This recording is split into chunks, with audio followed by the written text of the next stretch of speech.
మంచి పదడాకున్నాడు తీసుకున్నాడు.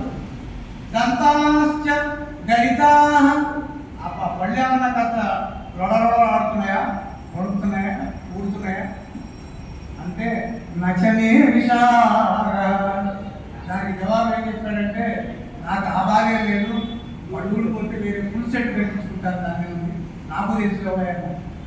మరి ఫలితంచముండం ఒకవేళ బట్టతల్లాగా ఏర్పడటం కానీ అక్కడక్కడ తెల్ల వెంట్రుకలు నాకులాగా ఉన్నాయి అని ఏమన్నా బాధపడుతున్నామంటే నచ్చమే విషాద. దానికి నేనేం బాధపడలేదు, ఎందుకంటే ఇప్పుడు హైడైలు చాలా వచ్చాయి. హెయిర్ కుర్రాళ్ళ కంటే మంచి నల్ల రంగు వేసుకునే వస్తున్నాయి.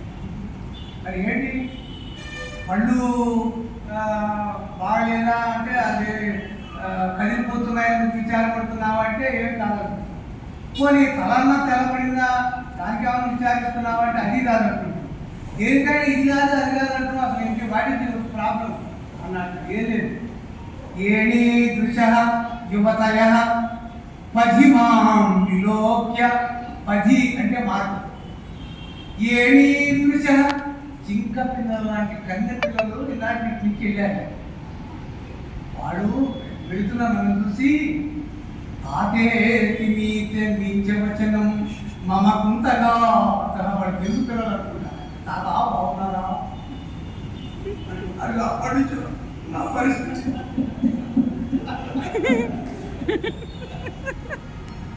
నా పళ్ళు కదులుతున్నందుకు కాదు, నా శిరస్సు తెల్ల వెంట్రుకలకి అంకితమైందని కాదు, కానీ ఆ పిల్లలున్నాడే తాత అనిపించారే అది నన్ను కొంతగా నా గుండెను పుచ్చినట్టుగా ఉంది కదా.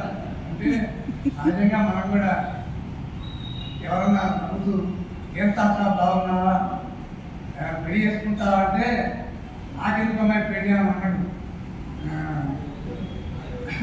నాకెవరిస్తారు అంటాడు. అంటే